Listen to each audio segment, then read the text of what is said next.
Test 1, 2, 3. Okay, so Kate. Yes. How did you mark turning 40 and how did that feel?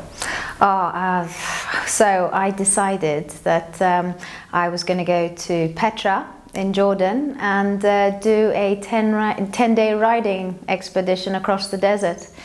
And it was amazing. It was the most incredible experience for me. Yeah, well, tell me more about the trip. So I'd watched Indiana Jones when I was a child, and I remember seeing that part in Petra and thinking, oh my gosh, one day I want to do that. And then I went through a major life change just before I turned 40, and I thought, you know what, now's the time to start living all my dreams. So what was amazing about this trip was, you were out in the desert, you were camping at night, you were riding during the day, and we were a group of people, and it was just a really amazing experience, spending time with the Bedouins, eating the local cuisine, the stars at night in the desert, the gallops across, Lawrence of Arabia. So it was amazing. Wow. What's your career or job path? So my life purpose, I would say, is to help and heal people. That's where I find I get joy out of my work, but also what comes most naturally to me.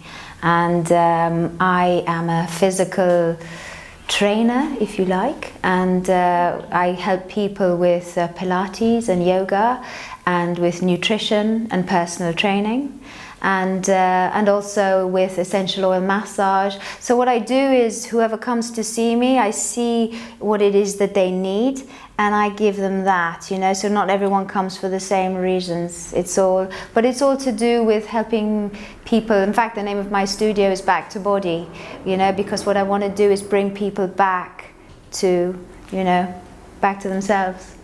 What's the one piece of advice would you give it to your something self? My something self? Your 2020. Stop being so afraid. Get out there. Get busy living. I was always, what will they think? What if it doesn't work out?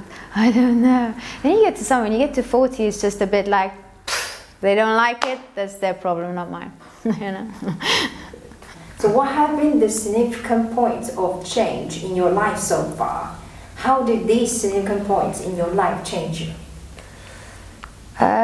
Significant points in my life definitely has to be when my marriage ended. I'm a hopeless romantic, and I thought that when I got married, I was going to get married for life, and then life comes around and shows you that nothing works out according to plan. And so when that ended, I hit rock bottom, and because of that, which I'm very grateful for now, it just forced me to take a look at my life and see where I wanted to go, what I wanted to do, and which direction I wanted to take, because I knew I had to start again from scratch. And that, I think, has been a significant point that has pushed me to my life purpose, and doing all the things that I love to do now, and being able to have all my animals, and being able to do all the work. And but it's given me a sense of grounding as well, and it's given me a sense of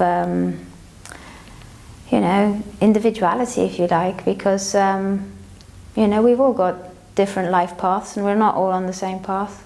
And when it comes to that, and you kind of think, oh no, I thought my life was going to go this way, but you know what? Sometimes you have to let go and just enjoy the change, because life doesn't always go the way it's meant to, and sometimes it actually leads you in a better direction.